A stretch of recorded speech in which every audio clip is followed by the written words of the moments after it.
सुनिए जी, बेटा कितनी देर से बुला रहा है, क्यों ना कुछ दिनों के लिए उसके पास विदेश हो आए। 10 साल से अपने बच्चे का मुंह नहीं देखा, बस वीडियो कॉल पर बात हो जाती है। ना आप उसे यहाँ आने की इजाजत देते हैं और ना ही उससे मिलने विदेश जाते हैं। अब ये जिद छोड़ भी दो।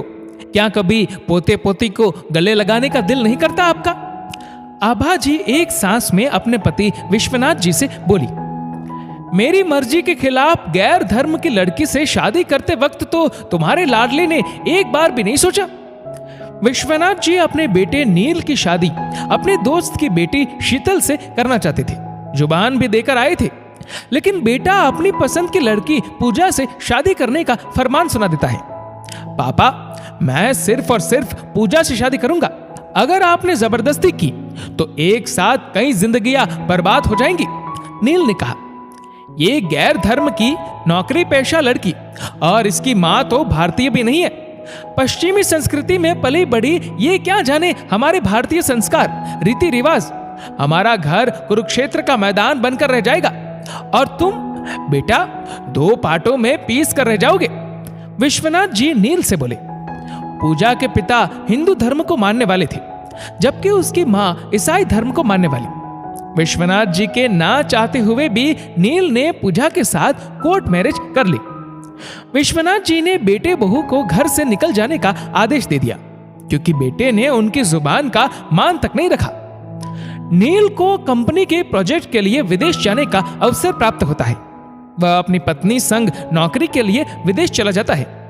उसके पिता की बेरुखी उनके प्रति कम नहीं हुई।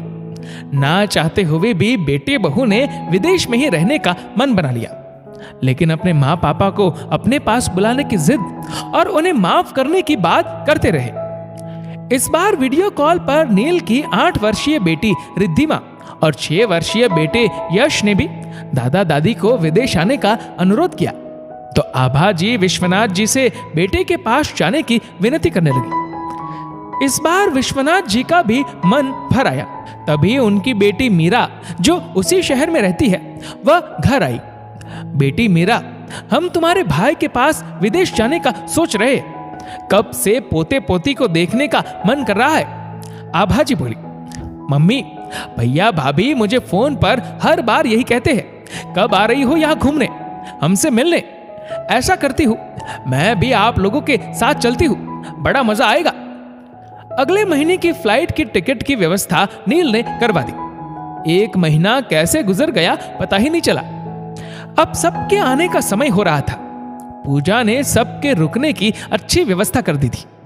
नील एयरपोर्ट पर सबको लेने के लिए गया। नील को देखते ही माँ, पापा, बहन सबकी आंखों से आंसू बहने लगे।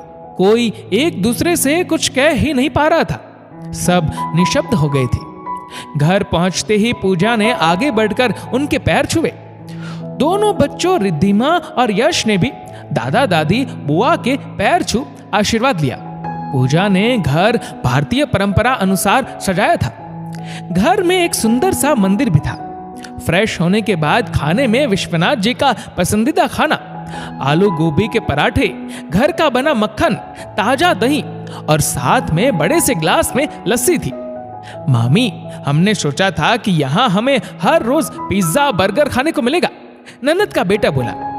हम हफ्ते में 1 दिन ही पिज्जा बर्गर खाते हैं, बाकी के दिन ओनली इंडियन फूड, यश बोला। पूजा ने सलवार कमीज पहन रखी थी। भाभी, यहाँ सलवार कमीज कौन पहनता है? यहाँ तो सब मॉडर्न कपड़े पहनते हैं, ननद मीरा ने कहा। दीदी, मुझे भारतीय परिधान पहनना अच्छा लगता है, मैं इसमें सहज महसूस करती हूँ, पूजा ने कहा। सुबह घर के मंदिर में आरती घंटी बजने की आवाज से सास, ससुर, ननद सब आ गए। देखा तो पूजा, नील, दोनों बच्चे भगवान की पूजा कर रहे थे। दोनों बच्चों को आरती मुंह जबानी याद थी। अरे वाह रिद्धिमा, यश, तुम दोनों को आरती बोलनी आती है? दादी आभा जी बोली। हाँ दादी, हमें कई भजन और मंत्र उच्चारण भी आते हैं। ये सब हमें मम्मी ने सिखाया है। मम्मी कहती है विदेश में रहकर भी अपनी संस्कृति नहीं भूलनी चाहिए।